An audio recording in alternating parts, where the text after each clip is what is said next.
Estamos aqui hoje, eu, Felipe Diogo, para conversar com o nosso convidado, ele, o Sidney Chames, também conhecido como Cid, da empresa Som da Luz, ele que é músico e atualmente também trabalha com o ramo de audiodescrição. Cid, boa tarde, é um prazer tê-lo aqui conosco, tudo bem? Tudo bom? Boa tarde para todo mundo, é um prazer meu estar aqui, podendo conversar contigo, Felipe, e com o pessoal que está nos escutando. A gente te agradece aqui a sua gentileza com a Rádio Teletema. Ok, Cid, isso. o que o levou a trabalhar, né, a você é músico, além da música, trabalhar também com a área da audiodescrição? Pois então, eu comecei a trabalhar com audiodescrição por causa da música, porque sempre paralelo à música, eu tive alguns outros negócios de área de comércio, tive restaurante, enfim, outros empreendimentos, e sempre com música. E me convidaram um estúdio de gravação, que eu tinha terminado de gravar um disco, né, da minha banda, me convidou para um projeto que eles tinham sido selecionados, e o resultado final era um audiolivro. E aí eu conheci a audiodescrição. E a partir desse momento eu comecei a tomar contato com acessibilidade e audiodescrição e fui percebendo que a quantidade, isso daí em 2009, de conteúdo acessível era muito pequena ou quase nada. E fui escrevendo, como eu tinha sido contratado por um ano para participar de um projeto, depois que terminou o projeto, eu vi como uma possibilidade bem legal de trabalho, além de colocar a minha expertise artística dentro de um trabalho de audiodescrição. E vendo que era uma possibilidade e o que a audiodescrição traz, né, as possibilidades para as pessoas com baixa visão ou com deficiência visual total, com cegueira, o resultado final disso me encantou muito. Possibilitar que as pessoas possam enxergar através de outros sentidos, através da audição. Então, eu comecei a trabalhar com audiodescrição, principalmente com filmes, porque eu sempre ouvi assim, quando eu comecei a trabalhar,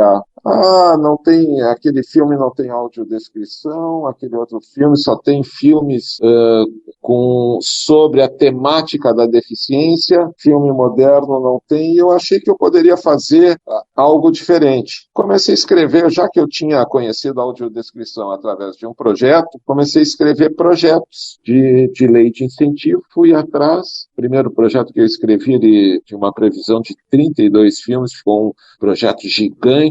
Contratei uma consultoria de um crítico de cinema de São Paulo, que selecionou os filmes, só que o projeto ficou muito grande. Eu achava que lei de incentivo as pessoas iam apoiar, as empresas iam apoiar, todas iriam apoiar, e a realidade é completamente diferente. Então esse projeto, que era lindo, era clássicos do cinema brasileiro, cinema para todos. Então ele começava a contar a história do cinema desde o primeiro filme mudo, nacional, Limites, até a Tropa de Elite 2, passando por Trapalhões, por comédias e filmes enfim, todos clássicos do cinema nacional, alguns mais icônicos, né? E não consegui captar. Daí eu percebi que teria que fazer um projeto menor. E eu vi que trabalhar só com audiodescrição, eu ia estar dando acesso só para uma parcela da população, para as pessoas com deficiência visual, e eu achei que eu deveria incluir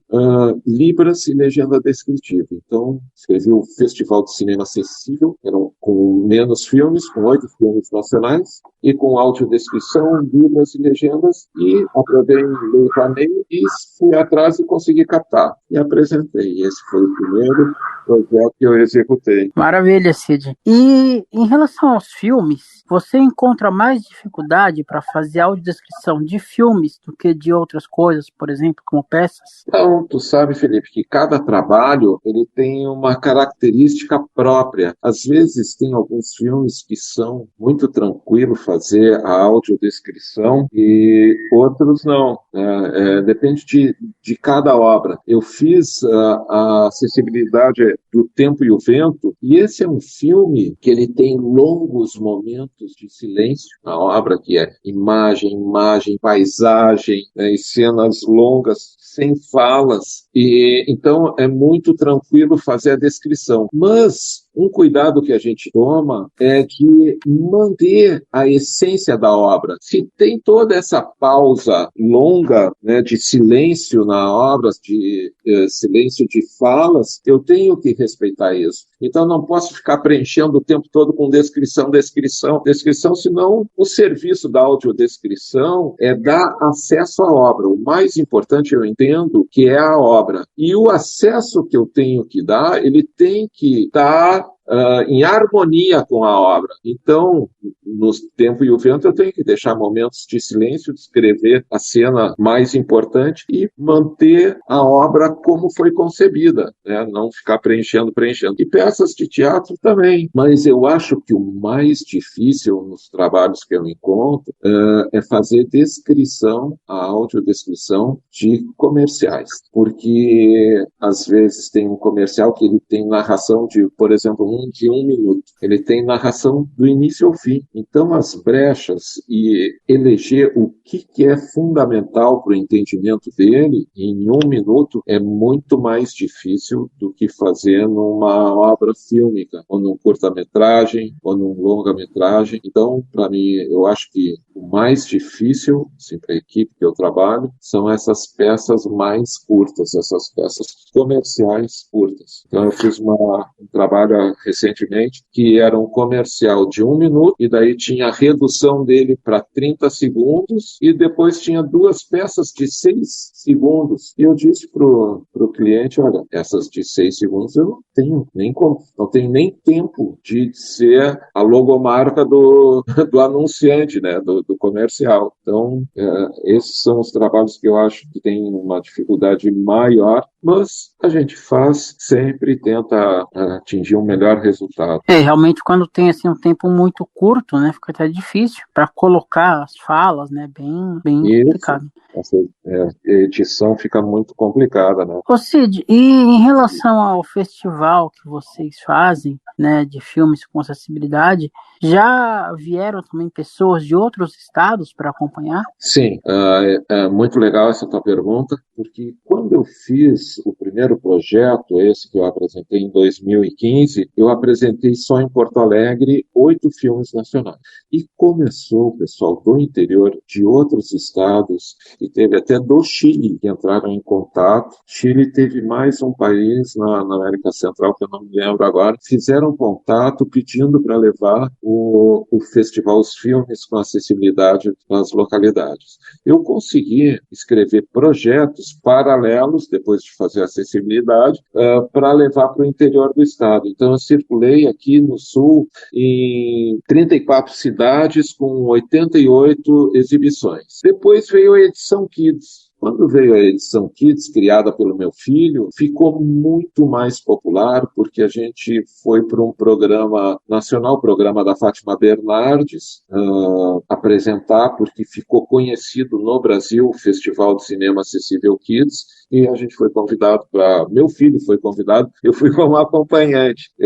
Ele foi convidado para participar do programa, e daí começou a procura por mais filmes, uma circulação dos filmes pelo Brasil. Depois da edição Kids, a gente criou a edição Ficção e Aventura em 2019, e 2020 veio a pandemia e eu não consegui apresentar. Paralelo a isso, daí agora, no final da pandemia, que eu estou apresentando a edição Ficção e Aventura. Já tem pronto o filme Harry Potter, que eu apresentei no dia 14, agora, dia 14 de maio, e em agosto vai ter a exibição do filme Avatar. Mas, paralelo à edição Kids, a minha empresa fez uma parceria com a ONG Mais Criança, que foi selecionada para o programa Criança Esperança para fazer uma circulação nacional. Então, com a ONG Mais Criança o Som da Luz e o programa Criança Esperança, a gente está levando edição Kids, além dos filmes, uma oficina para educadores, para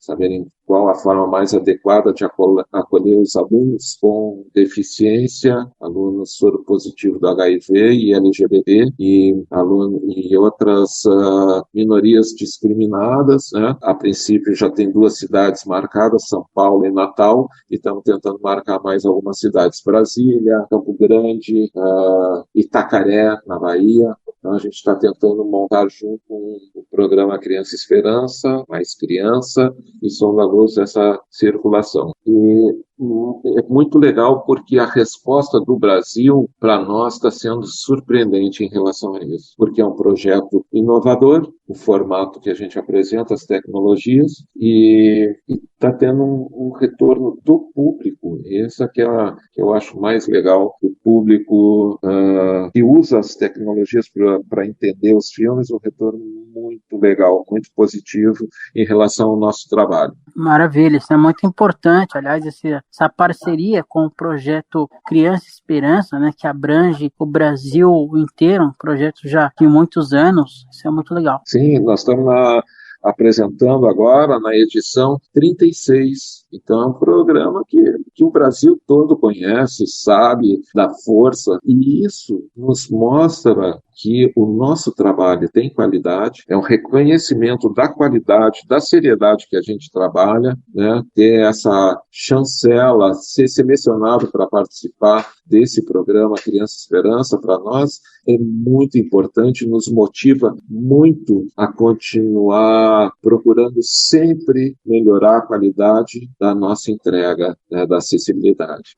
Cid, depois que vocês escolhem os filmes que gostaria que fosse feito a audiodescrição, como que é essa parte do pedido, né, em relação aos direitos autorais? Como que funciona isso? Os filmes nacionais, a gente entra em contato com as produtoras aqui no Brasil e faz até liberar, né? Então, um exemplo, O Tempo e o Vento, para eu fazer O Tempo e o Vento, foram 8 liberações. Diretor disso, diretor daquilo, e foi indo, até que todo mundo liberou e deram ok, pode fazer. No filme O Palhaço, do Selton Mello, eu falei com a produtora e ela me disse, Cid, você pode fazer e apresentar todas as vezes que quiser, desde que, elogiou muito o trabalho, desde que essas exibições forem gratuitas. E o nosso trabalho, a gente sempre torna ele acessível pelas tecnologias que a gente coloca e pela gratuidade. Então, sempre as exibições são gratuitas. E para os filmes internacionais,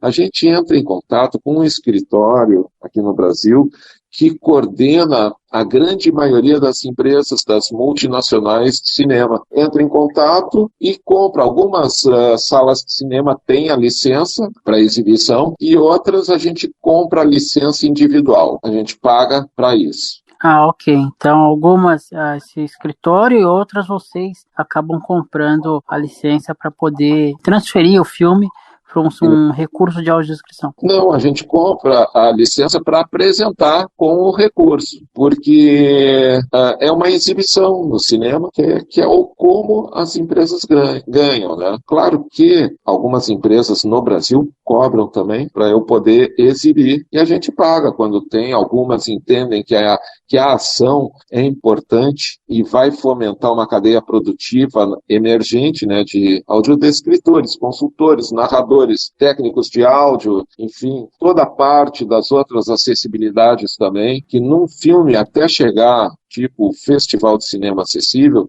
até chegar no cinema, é uma equipe de 22 a 28 pessoas, dependendo do filme. Então é muita gente, muitos profissionais envolvidos, fomenta uma cadeia produtiva e muitas empresas de cinema nacional acham que é importante e resolvem não cobrar. Outras cobram e está no direito, porque é uma acho que o direito autoral ele é justo, né? E as empresas, as multinacionais têm um escritório que aqui cobra para todas e a gente compra a licença e apresenta. Cid, existe um outro festival que também engloba essa questão do cinema acessível, que é o Festival Ver Ouvindo, lá de Recife, né, que tem sobre a coordenação Liliana Tavares. Em algum momento vocês já tiveram esse contato do seu trabalho e junto com o dela?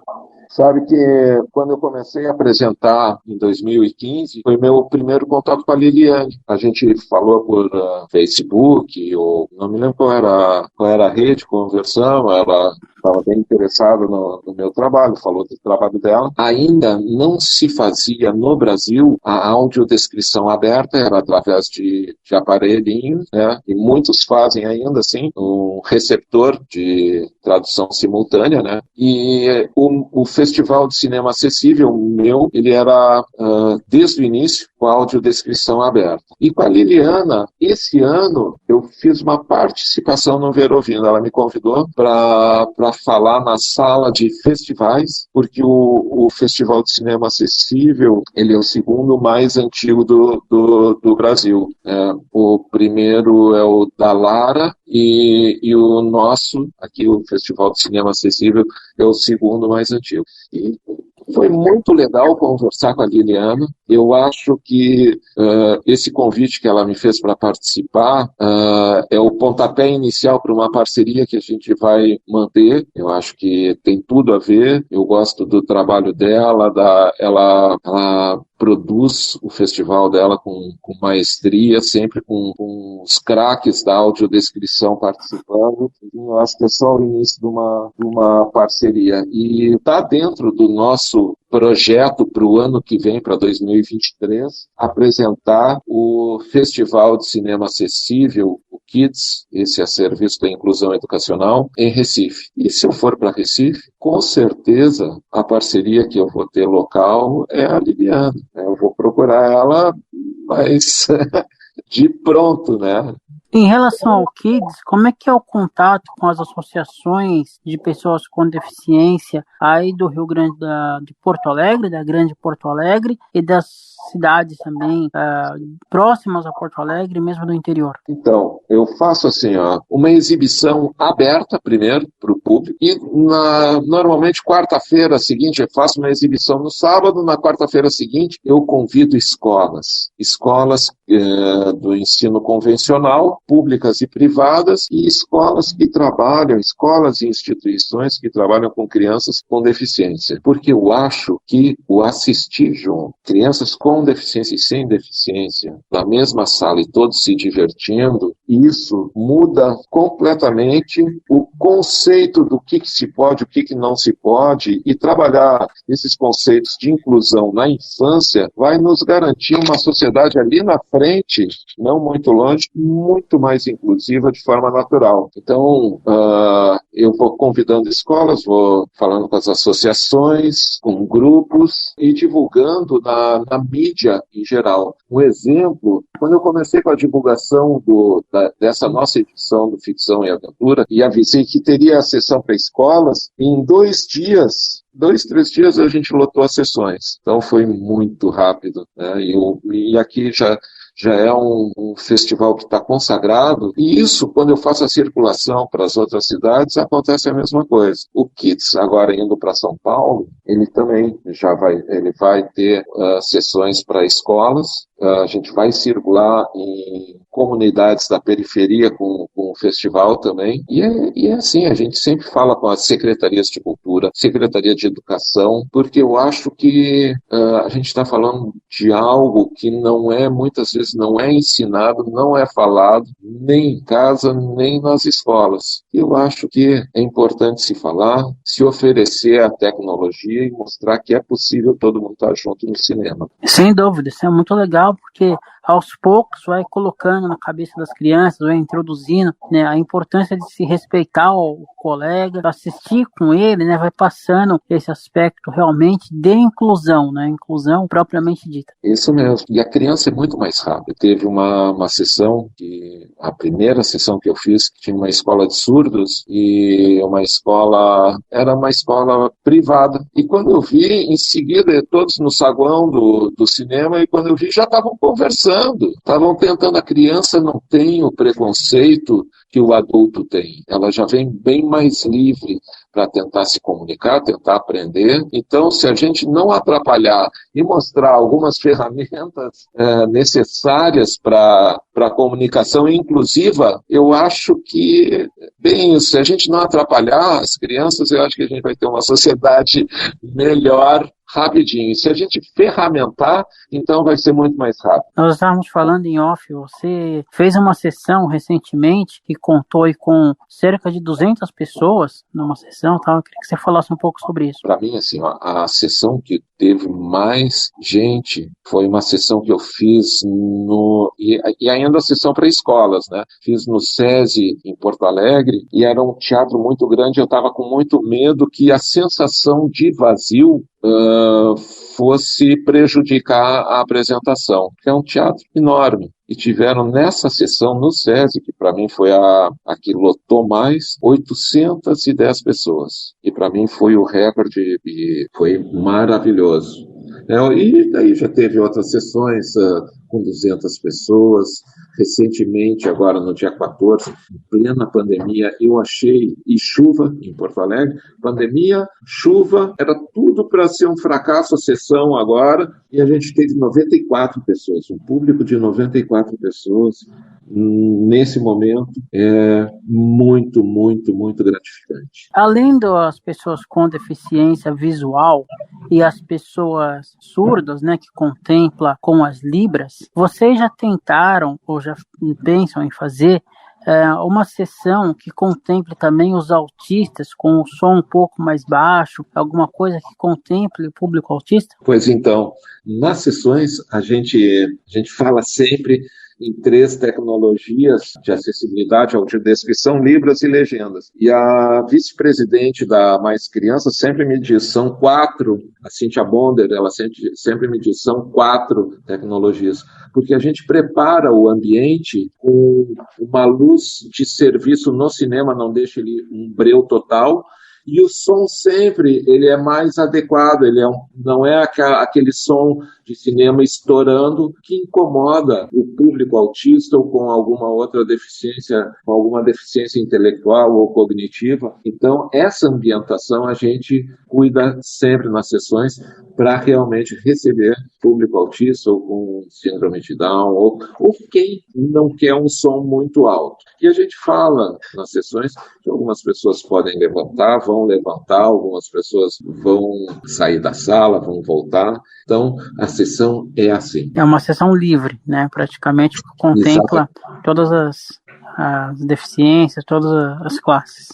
E para mim foi uma surpresa quando o primeiro grupo da APAI, eu acho que foi na cidade de Pelotas, chegou para uma sessão, porque eu estava bem no início do meu trabalho, eu achava que o trabalho era só para pessoas com deficiência visual ou auditiva. E daí chega uma turma da APAI, daí que eu fui aprender que a audiodescrição ela contribui também para o entendimento das pessoas que enxergam e que têm alguma deficiência intelectual ou mental ou cognitiva, enfim. Daí eu aprendi que o trabalho que eu estava fazendo em audiodescrição era muito maior do que eu imaginava. Em algum momento, jovens universitários que pensam em ir estudam essa área de cinema, já estiveram acompanhando o seu trabalho na área de audiodescrição? Sim, muitos vão às sessões de cinema. Eu sou convidado para fazer palestras, inclusive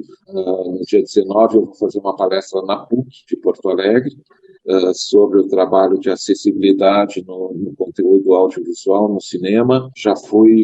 Fiz palestras em outras universidades para turma de cinema, em várias áreas. Então, esse público universitário acompanha bastante e eu sou bastante requisitado para fazer palestras sobre o tema. E cursos? Cursos na área de audiodescrição, ou mesmo pensando, segmentando nessa área de cinema, você já deu alguma vez algum curso, além da oficina que você dará aqui em São Paulo? Não, o curso de audiodescrição ou um curso de Libras, ou isso aí, eu acho que tem pessoas muito capacitadas para fazer isso. Eu é que tenho que fazer curso com elas, porque a gente está aprendendo sempre. Então, eu não tenho essa habilidade de me ensinar e conheço a técnica, conheço as tecnologias, sei como fazer, mas o ensinar, eu acho que é para quem sabe.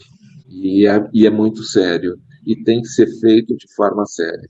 E para formar um audiodescritor, não é com uma oficina, não é com uma conversa, que muita gente, agora até está acontecendo isso, muita gente acha que é muito simples, é só descrever, né? Então deixa que eu faço. Vai descrever? Vai. Só que vai ficar ruim se não tiver a técnica, né? Não tiver o entendimento, não tiver a experiência. Vai ficar ruim, não vai ficar um trabalho profissional. E a gente está encontrando agora assim, uma invasão dos aventureiros. E isso é ruim.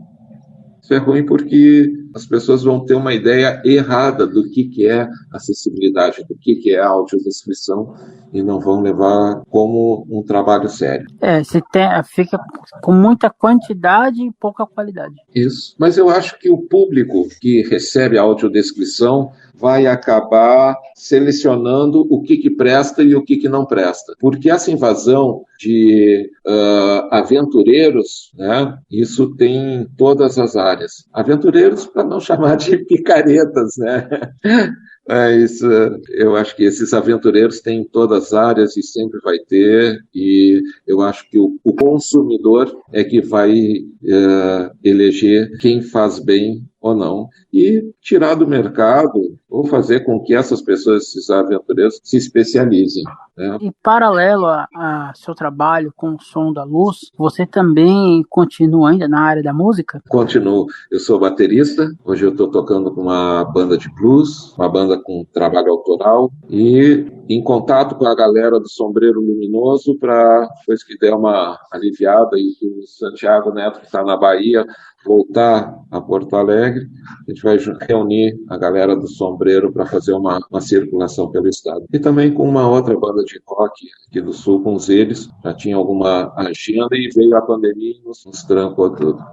Mas continuo na ativa. Infelizmente a pandemia, principalmente para a área musical, né, foi uma situação bastante crítica, né? Todos os eventos foram cancelados, né? E agora que aos poucos aí estão voltando de novo. Em cima disso, você já fez algum show da sua banda com recurso de audiodescrição? Claro, clipes do Sombreiro, clipe dos Eles e todos os trabalhos que eu faço de música que tem clipe, eu faço audiodescrição neles e coloco libras, legendas, enfim, todas as tecnologias. Eu fiz também a audiodescrição de um clipe do Nenhum de Nós, pelo Som da Luz. Há muito tempo atrás, me dou muito bem pela música, né, com o pessoal da banda, e eu disse para eles conheceram o meu trabalho e disseram, isso é legal, será que dá para fazer clipe? Eu disse, dá. Vamos fazer? Vamos. Aí fez um para Nenhum de Nós.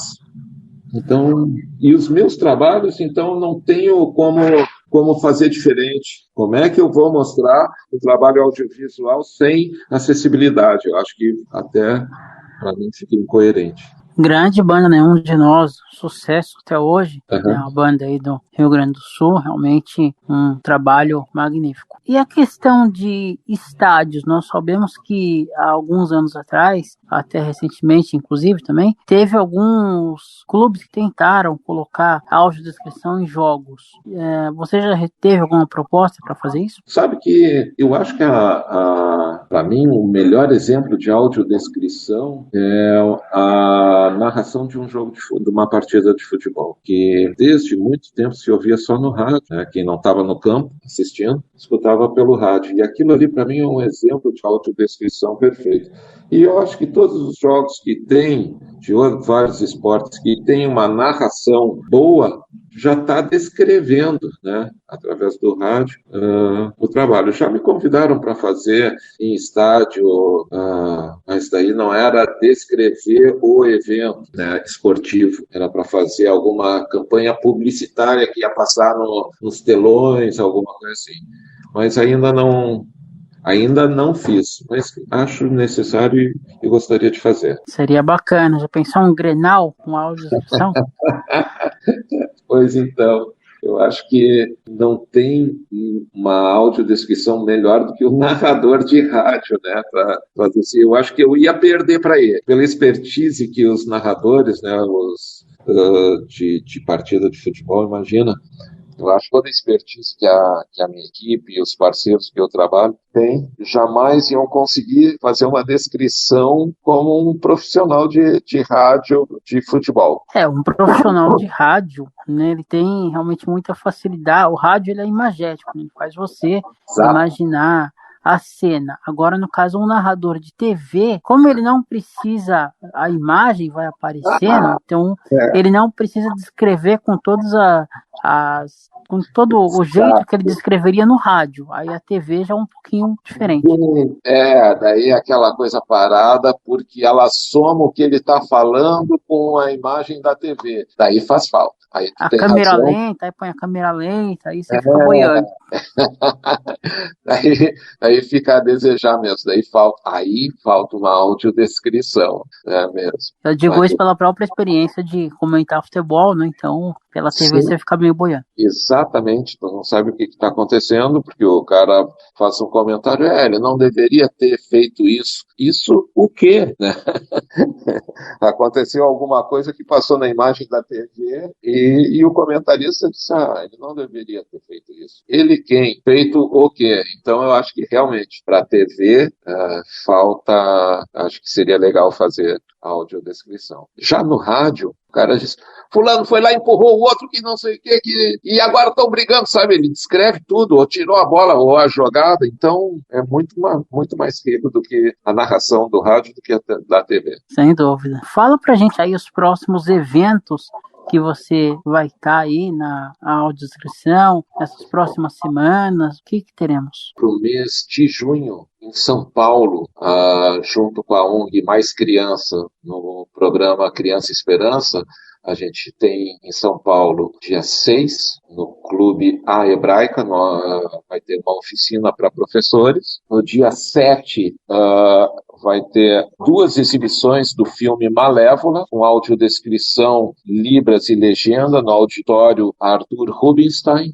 da Hebraica de São Paulo. E depois, no dia 8, uma circulação por 2 céus de São Paulo. Um é o São Rafael e o outro, eu não me lembro, não tenho anotado aqui o nome. Meninos. Um é o São Rafael e a Tarde Meninos. Com também exibição de filme com as 3 tecnologias de acessibilidade para essa galera. Depois, em agosto, tem Natal, que é uma parceria que a gente fez também dentro do Criança Esperança, com a Universidade e Instituto Federal de Natal, no dia 8, 9 e 10 de agosto. Os horários? Os horários, dia 8 é a oficina às 9 horas, dia 9, uma sessão pela manhã, 9 horas, e outras 14, e dia 10 também, uma pela manhã, às 9 e outras 14. Sempre a gente faz 2 sessões, de manhã e de tarde, para contemplar escolas com os turnos invertidos, né? Escolas que estudam pela manhã, crianças pela manhã e crianças pela tarde. Certo. Bom, Cid, já agradecendo a sua atenção, a sua gentileza com a gente, com a Rádio Teletema, passa pra gente aí seus contatos, seu site, fica à vontade, suas considerações finais. Então, eu que agradeço ao pessoal da Teletema, do Felipe, a Thaís, que me convidou também, já é uma amiga que eu conheci, já nós estávamos comentando agora, eu já tenho uns 4 anos. Agradeço vocês, agradeço o pessoal que está nos escutando, os contatos, quem quiser saber mais, pode entrar para fazer contato com a ONG Mais Criança, é o contato@maiscrianca.org.br, ou então com o Som da Luz, a empresa que faz acessibilidade, é sondaluz@sondaluz.com.br. Com esses 2 contatos não tem como não me encontrar. Com certeza. Conversamos com Sidney Chames, da empresa Som da Luz, aqui na Rádio Teletema, programa Espaço da Inclusão.